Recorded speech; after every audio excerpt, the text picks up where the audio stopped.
سبيل الدموع سبيل مريح تنهدى يا صاحي كي تستريح وبث Magnet rezeki satu sama terhubung. Pada kesempatan kali ini saya ingin menyampaikan satu bahasan tentang hakikat istighfar. Hakikat istighfar. Dan ciri apakah istighfar kita sudah diterima atau belum.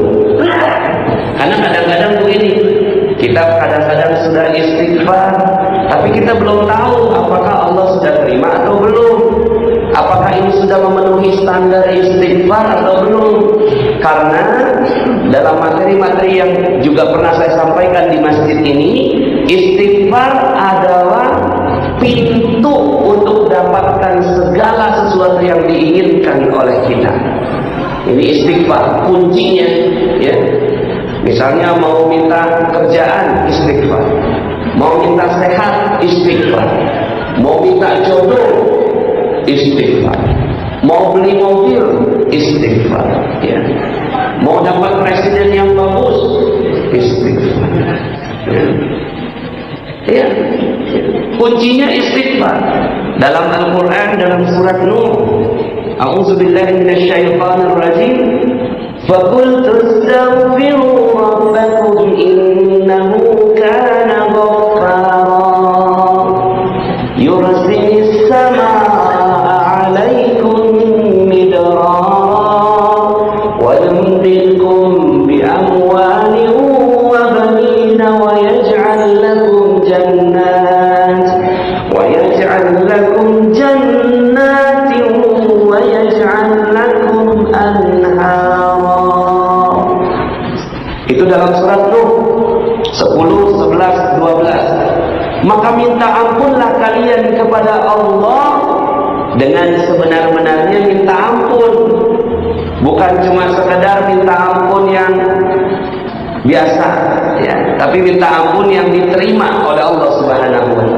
Kalau sudah diterima, ya, oleh Allah Subhanahu wa taala istighfarnya, apa kata Allah? Yursilis samaa 'alaikum midrar. Akan diturunkan hujan dengan lebat. Dengan apa, Bapak Ibu? Bukan begitu. Dengan lebat. Dengan apa, Bapak Ibu? Bukan begitu. Dengan lebat. Dengan apa? Ya, gitu dah. Ya. Diturunkan hujan dengan lebat, bukan gerimis. Kalau gerimis itu, maaf ya, yang namanya gerimis rezekinya tuh UMR, itu gerimis. Kalau lebat, minimal 100 juta satu bulan. Minimal itu. Ya. Panas, apakah ini berkaitan dengan rezeki? Apakah ini berkaitan dengan uang? Ukurannya uang sih panas. Loh, memang begitu. Coba lihat ayat berikutnya. Wa yumdidkum bi amwalin. Akan ditambahkan harta demi harta demi harta demi harta demi harta demi harta demi harta demi harta. Yang ngomong harta Allah.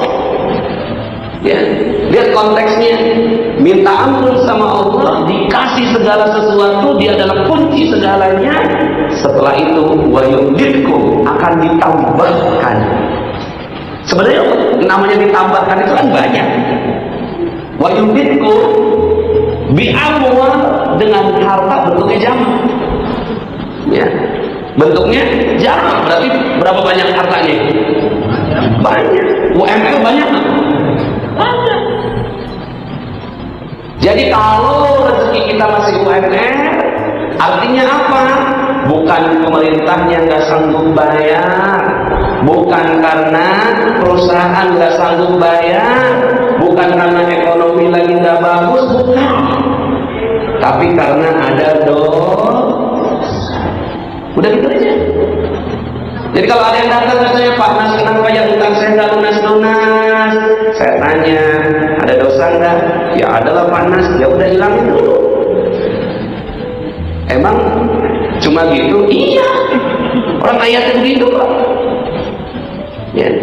Panas kenapa ya? Kok rezeki saya seret? Udah istighfar belum? Udah panas. Istighfarnya udah benar belum? Nggak tahu deh. Nah itu.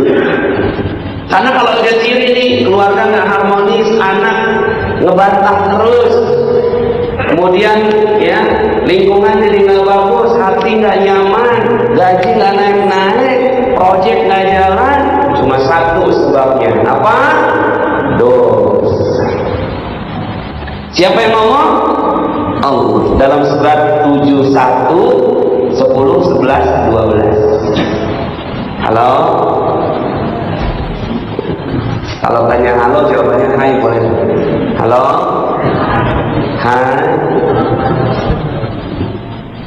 Bapak Ibu yang dirahmati Allah Subhanahu wa taala, kalau udah banyak duit cukup nggak kira-kira?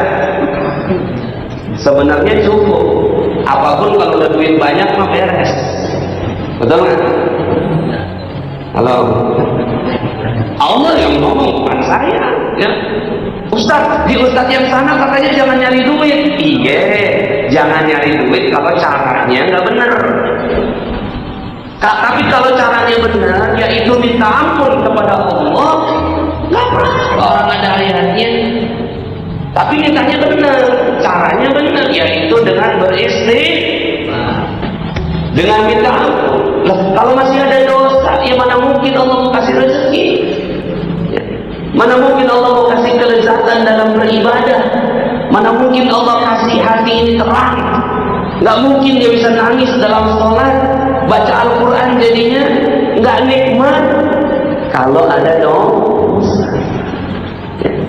Sebenarnya satu aja udah masya Allah, tapi Allah kasih 4. Ya. Sebenarnya satu aja udah cukup Pak, tapi Allah kasih 4. Sebenarnya Pak, satu cukup Pak, tapi Allah kasih.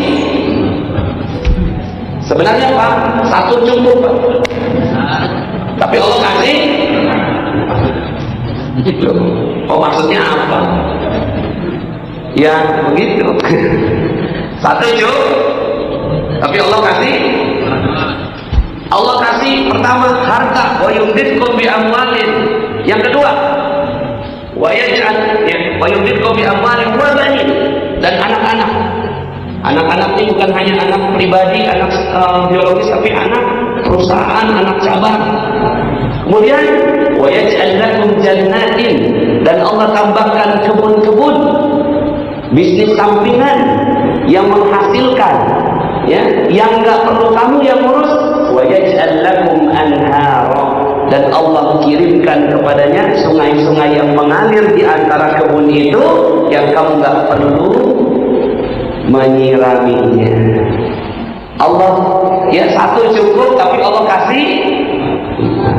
Jangan kepikir istri ya. Ya. Ya Pak.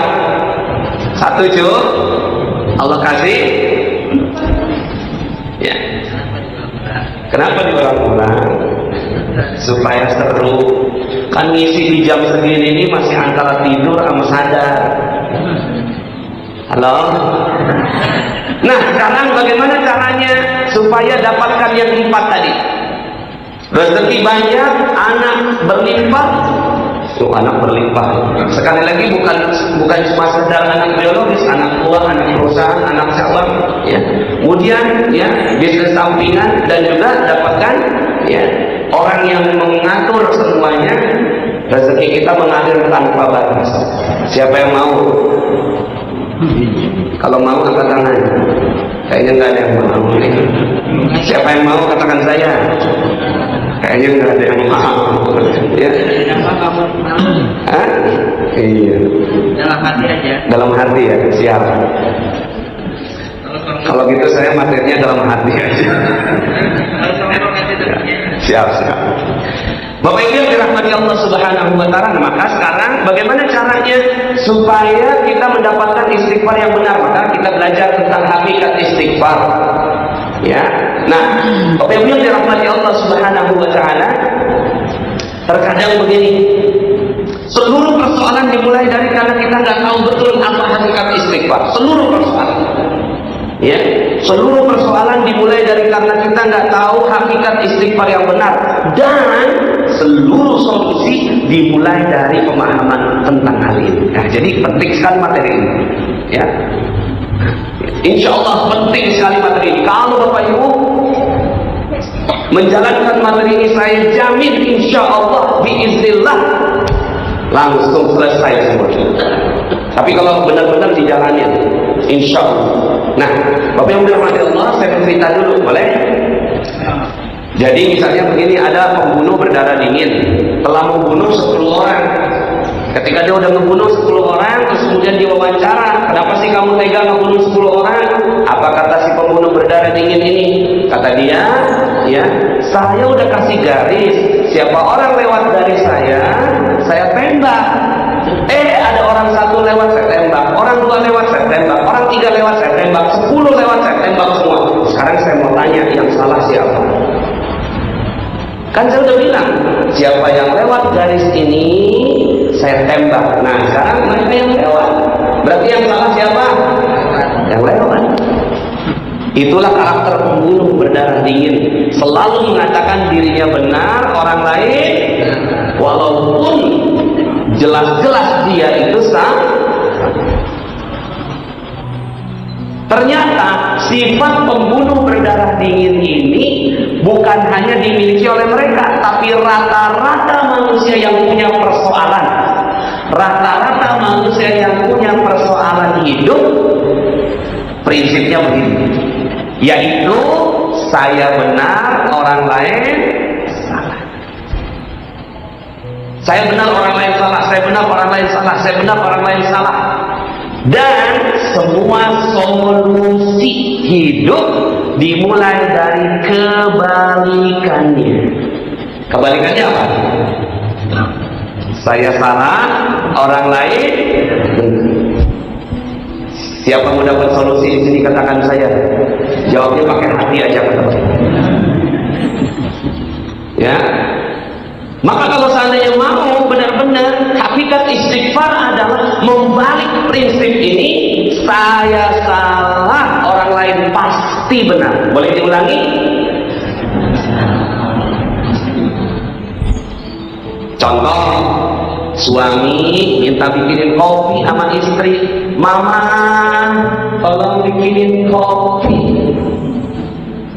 Pagi ini papa mau ketemu investor, pakai dasi yang rapi supaya seger, tolong ya bikinin kopi yang paling nikmat. Siap ayah.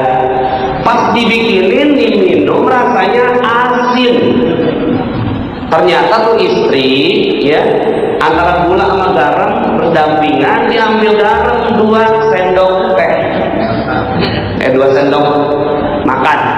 Kira-kira apa yang terjadi pada saat itu pas diminum? Astagfirullahaladzim.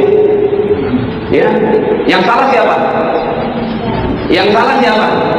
Istri. Yang salah, yang benar saya, yang salah istri. Lu jangan begitu. Gua kan udah bilang, gua nih mau segar-segaran, mau minum kopi, mau ketemu investor, paham gak lu? Si istri punya prinsip yang sama, saya benar, suami salah. Cuma urusan kopi doang, gua udah ngurusin anak lu 10. Cuma timbang bikin kopi dikit aja, bikin diri apa? Jangan sembarangan lu ya, gua suami lu. Emang kenapa kalau suami? Kalau kata si istri, ya, seandainya diperbolehkan, pakai dalil. Seandainya diperbolehkan seorang manusia sujud kepada manusia yang lain, akan diperintahkan seorang wanita sujud pada suaminya. Paham? Kata si istri, gue yang punya sorga. 10 anak berarti 10 sorga. Adanya di mana? Kaki gue. Paham lo? Kira-kira, maaf ya, kira-kira apa yang terjadi? Suami bilang saya benar, istri salah. Istri bilang saya benar, suami Salah. Apa yang terjadi kira-kira? Cekcok, clash, berantem, koslet. Halo. Seluruh persoalan dimulai dari prinsip ini. Saya benar, orang lain yang salah. Sekarang siapa yang mau dapat solusi? Katakan saya. Berani balik. Berani balik. Pada saat suami minum kopi, astagfirullahaladzim, saya salah apa? Sampai istri bikin orang ini. Langsung dia muhasabah. Dia muhasabah. Kemarin mungkin ada orang yang saya zolimin, sehingga Allah tegur saya melalui kopi. Diam si suami. Saya salah, istri pasti benar. Saya salah, istri pasti benar. Saya salah, istri, kopi pasti benar. Pas dia merenung, istri ngeliat, bang, kenapa bang? Enggak apa-apa. Kenapa kopi nggak diminum? Enggak apa-apa. Kenapa nggak diminum? Enggak apa-apa. Diambil kopinya sama istri. Astagfirullah, mama yang salah bang, maafkan mama. Enggak papa yang salah. Enggak mama yang salah. Enggak papa yang salah. Enggak mama yang salah. Kira-kira jadinya apa? Berbalukan. Halo. Prinsip sederhana inilah yang menyelesaikan semua persoalan. Maka, apa itu hakikat istighfar yang benar? Hakikat istighfar yang benar adalah dia selalu mengatakan saya salah, orang lain pasti benar dalam semua keadaan. Ini yang gak gampang. Ya, saya salah, orang lain benar. Saya salah, orang lain benar. Ya, dalam banyak sekali kejadian. Contoh waktu itu, ya, rumah saya, barang-barang di rumah saya itu agak hilang-hilang gitu. Istri saya beli jilbab hilang, saya beli ini hilang, saya beli ini hilang, anak saya beli mainan hilang. Langsung tuh kita langsung pada curiga nih. Ini siapa yang ambil gitu. Ya. Tapi kan kita nggak mungkin nuduh orang kalau nggak ada bukti. Memang mendatangkan bukti itu nggak gampang, perlu mahkamah konstitusi. Emang paling nggak gampang itu tuh datengin bukti, paling gampang nyolong, itu paling gampang. Ya, datengin buktinya, itu nggak gampang. Ya. Bisa-bisa kita dituduh balik tuh, ya. Makan. Ya.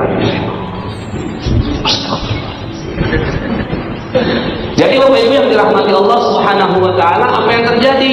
Suatu saat saya lagi nyetir, istri saya di samping, kemudian nerima telepon dari anak. Ya, apa? Oh gitu ya. Awas nanti Umi pulang. Saya nanya, ada apa Umi? Bi, semua barang ketemu Bi. Di mana? Di lemarinya si Mbak. Kira-kira yang salah siapa? Dalam kondisi begini siapa yang salah? Mbak. Kenapa dia nyolong? Berani-beraninya dia nyolong. Ya, menurut Abi gimana? Apa yang harus kita lakukan sama si Mbak itu? Saya lagi nyetir nih. Saya bilang, iya, kita yang salah. Istri saya bilang gini, kok bisa kita yang salah? Iya, kita yang salah. Kok bisa kita yang salah? Terangkan. Tak terangkanlah. Kok bisa saya yang salah? Kok bisa kita yang salah? Udah jelas-jelas dia maling. Kenapa kita yang salah? Iya, kita yang salah. Coba terangkan ke Umi. Bentar, saya juga lagi baru belajar. Jadi waktu itu saya baru belajar prinsip ini. Kan harus dipraktekin. Gimana cara prakteknya? Pas istri saya bilang begitu, oh iya, kita yang salah. Coba terangkan kenapa kita yang salah. Bentar, saya lagi mikir. Saya bilang gitu. Oh iya, ketemu salahnya saya. Salahnya saya adalah, salahnya kita berdua adalah kita terlalu sibuk bekerja, keluar, dakwah, ngajarin orang. Ada orang dua, khadimat kita ada 2 di rumah karena anak kita 6. Khadimatnya 2. Ya, kalau 1 nggak sanggup, banyak yang nggak sanggup, anak 6. Khadimat 2 di rumah nggak diajarin sama saya sama istri, berarti yang salah siapa? Setidaknya kan baca hadis ya tiap hari bareng khadimah, harusnya gitu. Tapi saya nggak ngajarin, berarti yang salah siapa? Pantas aja dia nyolong, karena ya dia nggak tahu ilmunya. Berarti siapa yang salah? Iya ya, kita yang salah ya, Bi. Tapi gimana, Bi? Aku nggak sanggup kalau ngomong depan dia. Mbak, kamu benar, saya salah. Ya jangan diomongin begitu. Prakteknya dalam hati. Saya salah, saya salah, saya salah. Ya. Kenapa? Iya. Setelah itu apa yang terjadi? Kita muhasabah. Muhasabah. Selama ini kita ngomong istighfarnya gimana? Astagfirullah, tuh anak bandel banget. Astagfirullah, nih pembantu nyolong. Astagfirullah, tuh orang sembarangan nyebrang. Astagfirullah, astagfirullah. Tapi astagfirullahnya nyalahin tuh kita istighfarnya gitu, kita gaya istighfar kita ya, gaya istighfar kita, saya benar orang lain salah. Astagfirullah, itu bacaannya nggak benar. Astagfirullah, nih imam tajwidnya nggak benar. Ngomong sama pengurus masjid, saya ini matannya dari Rasulullah Sallallahu Alaihi Wasallam, itu imamnya nggak benar, turunin. Besok biar orang lain yang jadi imam. Kalau bapak boleh. Ya, dia udah belajar tajwid, tapi tajwidnya digunakan untuk bikin garis kebenaran, untuk mengatakan dirinya benar. Maka belajar tujuannya bukan untuk mengatakan diri kita benar, belajar untuk mengatakan diri kita semakin salah di hadapan Allah Subhanahu wa Ta'ala. Ini istighfar yang benar. Ini hakikat istighfar. Kita selama ini selalu mengatakan orang lain yang salah. Coba kalau sekarang ini ya, 01, 02 pakai prinsip ini. 01 bilang saya salah, 02 yang benar. 02 bilang saya salah, 01 yang benar. Kira-kira apa yang terjadi? Ya udah dah, saya mundur jadi presiden, kata 01. Loh, kok ngambil kesempatan dalam kesempitan nih? Jadi amin, 02 nggak mau. Kata 02, aduh jangan kayak gitu dong. Udah saya nggak mau juga. Terus gimana dong? Oke lah, kalau gitu kita hitung ulang. Buka semua data, disaksikan seluruh Indonesia, mahkamah internasional, jangan mahkamah Indonesia deh, mahkamah internasional, KPU-nya KPU internasional, ya kita hitung ulang. Kalau memang 01 yang menang, 02 saya siap menerima. Kalau memang 02 yang menang, maka 01 siap menerima. Kira-kira jadinya apa? Betul. Iya. Jadi istighfar itu menyelesaikan seluruh persoalan kalau dipakai dengan benar. Cuma kan sekarang nggak ada yang mau ngalah. 01 nggak mau ngalah, 02 nggak mau ngalah, akhirnya yang korban Harun Rashid. Tahu Harun Rashid? Anak 15 tahun. Ya. Walaupun namanya masih simpang siur, tapi ada yang meninggal. Yang salah siapa? Halo. Yang salah siapa? Kita semua. Yuk kita ngaku salah, kita gak usah nyalahin presiden aja. Hawanya kita pengen nyalahin lagi tuh. Yang salah siapa? Presiden dong. Yang salah siapa? Itu Brimob. Yang salah siapa? Itu TNI. Kenapa enggak perhatian? Yang salah siapa? Lah kenapa si Harun Rashid itu keluar dari rumahnya? Yang salah siapa? Udah. Yang salah siapa? Coba tangannya ke atas. Yang salah yang salah salahnya gimana? Nggak ngerti, pokoknya saya salah aja. Saya salah, udah. Saya salah karena Ramadannya kagak benar. Saya salah karena puasanya nggak benar. Saya salah karena banyak dosa. Saya salah karena makan harta haram. Saya salah karena rezekinya juga tercampur riba. Karena saya salah karena saya nggak mau belajar. Saya salah karena masjidnya kosong. Saya salah karena terlalu sibuk bekerja. Saya salah karena nggak ingat Allah. Saya salah. Udah gitu aja. Itu istighfar yang benar. Orang lain pasti benar. Di luar kita itu cuma